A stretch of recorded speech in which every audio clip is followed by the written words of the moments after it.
পাউরুটি ছাঁকা হয়ে গেছে, এখন আমি এর মধ্যে মাখন লাগাচ্ছি।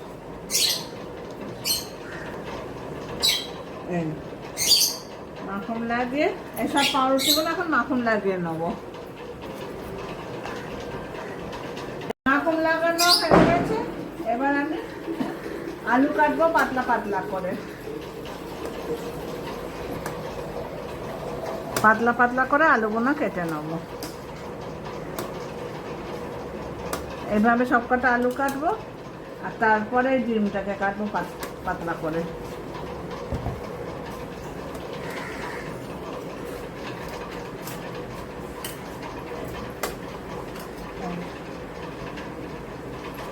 এইভাবে সবগুলো কেটে নেবো। ডিম আর আলু কাটা হয়ে গেছে, এবার এর মধ্যে নুন ছড়াচ্ছি একটু করে।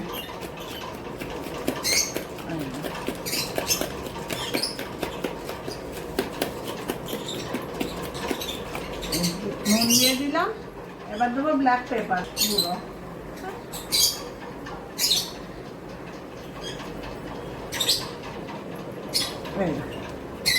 এবার এর সাথে দেবো একটু টমেটো সস।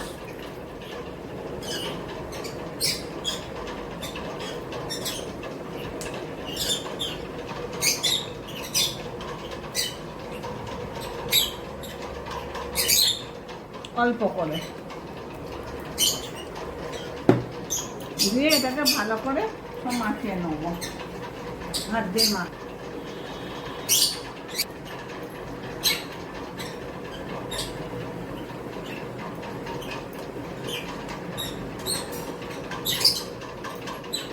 ভালো করে মাখানো হয়ে গেল, এবার এগুলোকে পাউরুটির মধ্যে দেবো।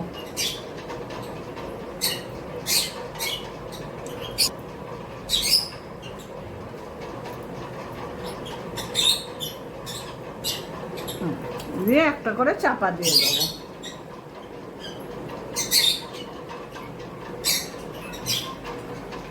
এইভাবে এটাকেও সাজিয়ে নেব।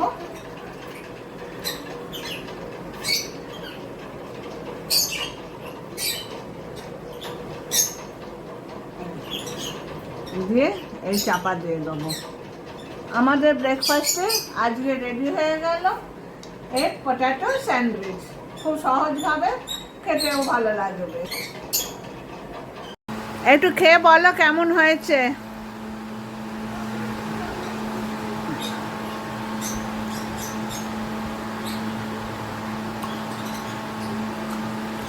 ভালো হয়েছে, ভালো হয়েছে।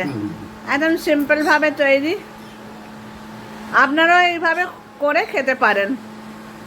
এবার মায়ের কাছে আসছি, কেমন হয়েছে খেতে? দারুণ, বলার নয়, খুব ভালো হয়েছে। একদম সিম্পল ভাবে করেছি, খেতেও ভালো। এবার স্যান্ডউইচ খেয়ে ওর মা চা খাচ্ছে খুব আরাম করে, র চা, চিনি ছাড়া। এই আরাম। হ্যাঁ, তারপরে এই আজকে আমাদের ব্রেকফাস্ট কমপ্লিট হলো। এরপর দুপুরের খাওয়া দাওয়ার ব্যবস্থা আরম্ভ হবে। এবার ধানি টানবো।